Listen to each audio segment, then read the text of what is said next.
Okay guys, I'm back with another video. எல்லாருக்கும் வணக்கம். So hopefully பார்த்தீங்கன்னா எல்லோரும் சேஃபாக இருக்கீங்க நம்புறேன். தளபதி அவர்கள் கட்சி ஸ்டார்ட் பண்ணதுக்கப்புறம் பார்த்தீங்கன்னா பெருசாக மூவி அப்டேட்ஸ் பற்றிலாம் யாருமே பேசுறதில்ல.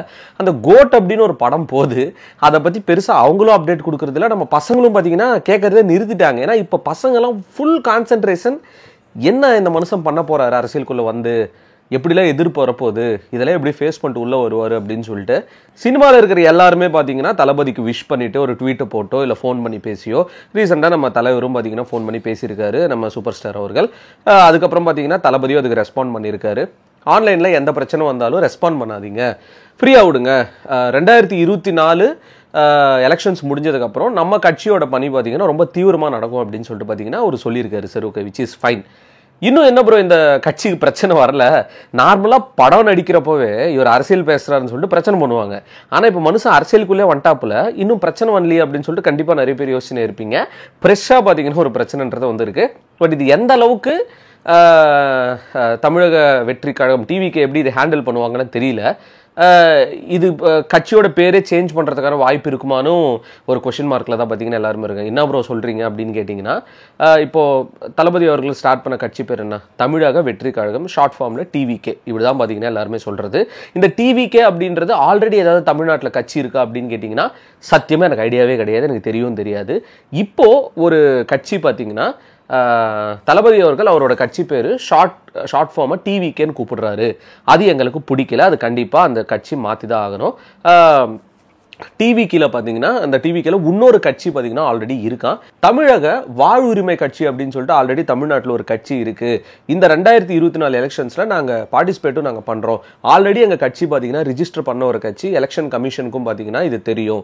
இப்போ தளபதி அவர்கள் டிவிகே அப்படின்றது ஷார்ட் ஃபார்மில் அவங்களோட தமிழக வெற்றி கழகம் அப்படின்ற ஒரு விஷயத்த இவங்க டிவிகேன்னு கூப்பிடுறது எங்களுக்கு செட் ஆகலை. அட் த சேம் டைம் மக்களும் பார்த்தீங்கன்னா கன்ஃபியூஸ் ஆகிடுவாங்க.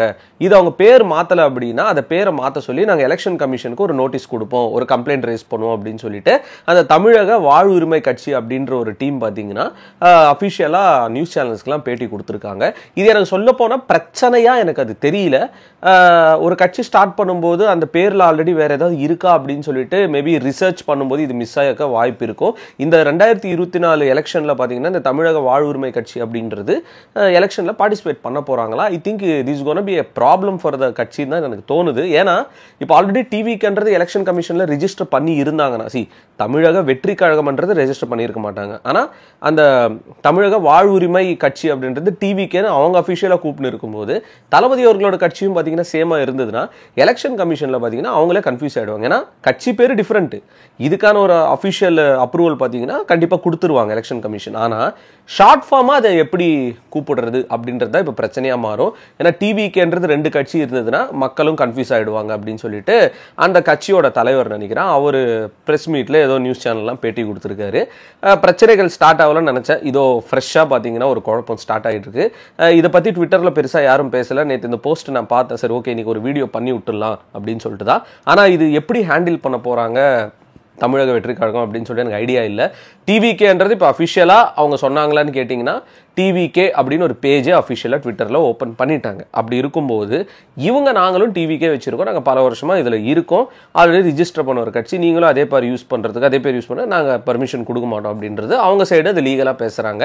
இந்த இடத்துல பார்த்தீங்கன்னா ஒரு காமனான மேனாக நான் பேசணும் அப்படின்னா ஆப்வியஸ்லி நம்ம தளபதி அவர்களோட கட்சிக்கு they need to do something. அந்த ஒரு ஷார்ட் ஃபார்மாக எப்படி அது கூப்பிட போகிறாங்க அப்படின்றது they need to do something. அப்படி இல்லைனா இது கட்சியோட பேர் மாற்றுற மாதிரி, அந்த ஷார்ட் ஃபார்ம் மாற்றுற மாதிரி ஒரு பிரச்சனையாடும். அப்படி இல்லைனா கட்சியோட பேரே மாற்றுற மாதிரி ஒரு பிரச்சனையில் போய் முடியும். ஸோ நீங்கள் என்ன இதை பற்றி நினைக்கிறீங்கன்னு சொல்லிட்டு உங்களோட தாட்ஸ்லாம் கமெண்ட்ஸில் மென்ஷன் பண்ணுங்கள். That means a lot. And நாளைக்கு I think Lal Salaam and lower 2 படங்களும் ரிலீஸு. லால் சலாம் நிறைய பேர் ரஜினி அவர்கள் படம் நினச்சின்னு இருக்கீங்க, ஆனால் அந்த படத்தோட ப்ரொமோஷன்ஸ் ரொம்ப மிக கேவலமான மோசமான போர் கண்டிஷன்ஸில் தான் போயிட்டு இருக்கு. புக் மை ஷோவாக இருக்கட்டும், வேர்ல்டு வைட் ரிலீஸும் கிடையாதான். ஏன்னா அதில் மெயின் ஹீரோஸாக பார்த்தீங்கன்னா விக்ராந்த் அவர்களும் விஷ்ணு விஷால் அவர் தான். ஒரு மிகப்பெரிய கேமியோ ரோல்ல நம்ம ரஜினி அவர்கள் பார்த்தீங்கன்னா அதில் நடிக்கிறார். இதுதான் பார்த்தீங்கன்னா உண்மை.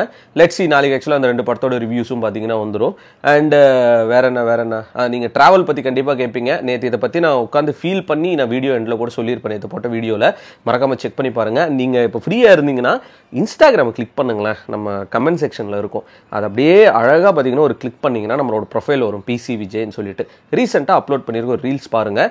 தாய்லாந்து யாராவது போகணும்னு நினைக்கிறீங்க அப்படின்னா இது பயங்கரமான ஒரு ஆஃபர் போயின்னு இருக்கு, மறக்காம செக் பண்ணி பார்த்துருங்க, உங்களுக்கு அது புரியும். ரெண்டாவது, நம்ம இன்ஸ்டாகிராம் இன்னும் கொஞ்சம் க்ரோ ஆனால் நல்லா இருக்கும்.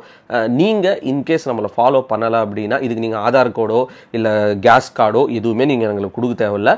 ஜஸ்ட்டு கிளிக் பண்ணிங்கன்னா ஒரு ஃபாலோ கொடுத்தீங்கன்னா ரீல்ஸாக இருக்கட்டும் அதில் கண்டென்ட் இன்னும் நான் கொஞ்சம் ஸ்ட்ராங்கராக மேக் பண்ணுவேன். ஐ ஹோப் நான் சொல்லும் போதே நிறைய பேர் இங்கே வீடியோவை கட் பண்ணிட்டு உள்ளே போயிட்டு இருப்பீங்க. என் செல்லக்குட்டீஸ் நீங்களும் பார்த்தீங்கன்னா காமன் ஆடியன்ஸாக யாராவது போய் அதை கிளிக் பண்ணி பார்த்தீங்கன்னா ரொம்பவே சந்தோஷப்படுவேன். அதே மாதிரி இன்ஸ்டாகிராமில் ஒரு ஃபாலோ பண்ணுங்கள், நம்ம சேனலே சப்ஸ்கிரைப் பண்ணுறேங்க. Peace out and stay safe guys. Thalapathy கோடான கோடி ரசிகர்களின் என்றும் அறிவது பிக் ஷாட் இவர் பிளாக் பஸ்டர் வந்த மகுமதி இக்னோர் நெகட்டிவ் வெட்ட சொன்ன தங்க தளபதி.